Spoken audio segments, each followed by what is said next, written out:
Hallo Ola, waar hier in deze groep.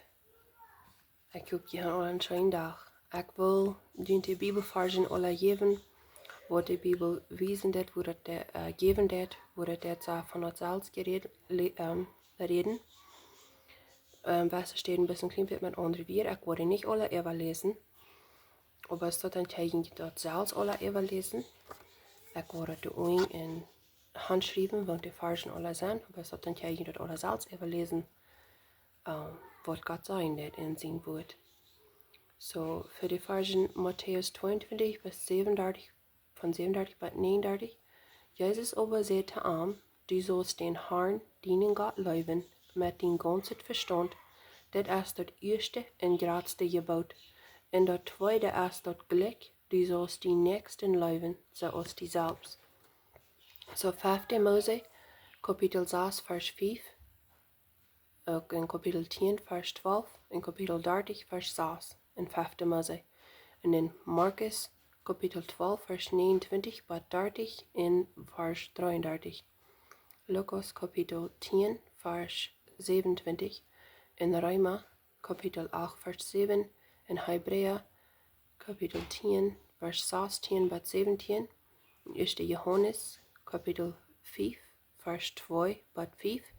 En in 1. Johannes, Kapitel 4, Vers 21. En in Epheser 5, Vers 22 sagt, Frues, siet ieejne unjadon, aus dem Harn.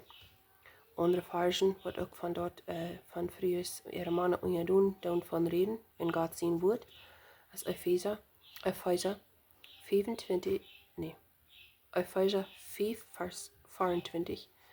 1. Mose 3, Vers 16. Esther, Kapitel 1, Vers 16 bis 18 en Vers 20. 1. Korinther, Kapitel 14, Vers 34 en in Kolosser, Kapitel 3, Vers 18 bis 25 en in 1. Timotheus, Kapitel 2, Vers 11 bis 12 en in Titus, Kapitel 2, Vers 5 en 1. Petrus, Kapitel 3, Vers 1 bis 6. En in für die Bibelvers Kolosser 3, Vers 18 sagt es dit, Frues, siet ieejne unjadon, saust dort jeziemt Harn.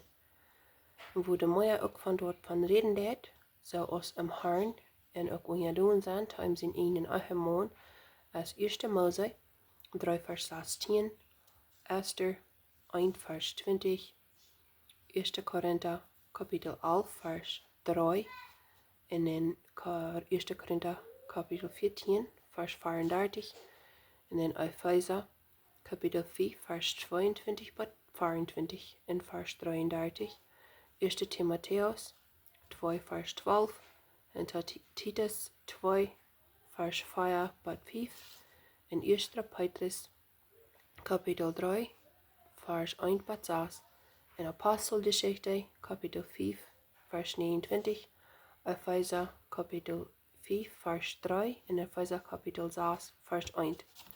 Und so ist diese Bibelversen alle dann durchlesen, überlesen.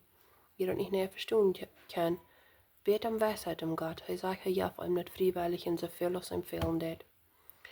Und bet am Weisheit und frag Gott, wo dort in dein Leben jeder kann applyen, kann in dein Leben nehmen, sein Gott, sein Wort gehorsam sein. Gott hat uns sein Wort hängen lassen, zum Studieren, zum Lesen und zum Lehren von. Die Bibel sagt, sein Wort, die Bibel ist uns Brot, uns Kessel, das Brot und uns Futter. Also ja, Ferken fällt einer sich so ladig in einem sein Leben. Dort ist in uns Kessel, die Körper fehlt Nahrung. Und die Heilige Schrift ist die Nahrung für uns Körper. Ich sage, ich will die Bibelverse nicht alle überlesen, bis die alle mitteilen sein, kann jeder alle überlesen und beten du über. Und Gott gut, sieg am, er wird dich helfen. In alle Dinge in dein Leben, was dir fehlt. Vielen Dank, und bis nächstes Mal.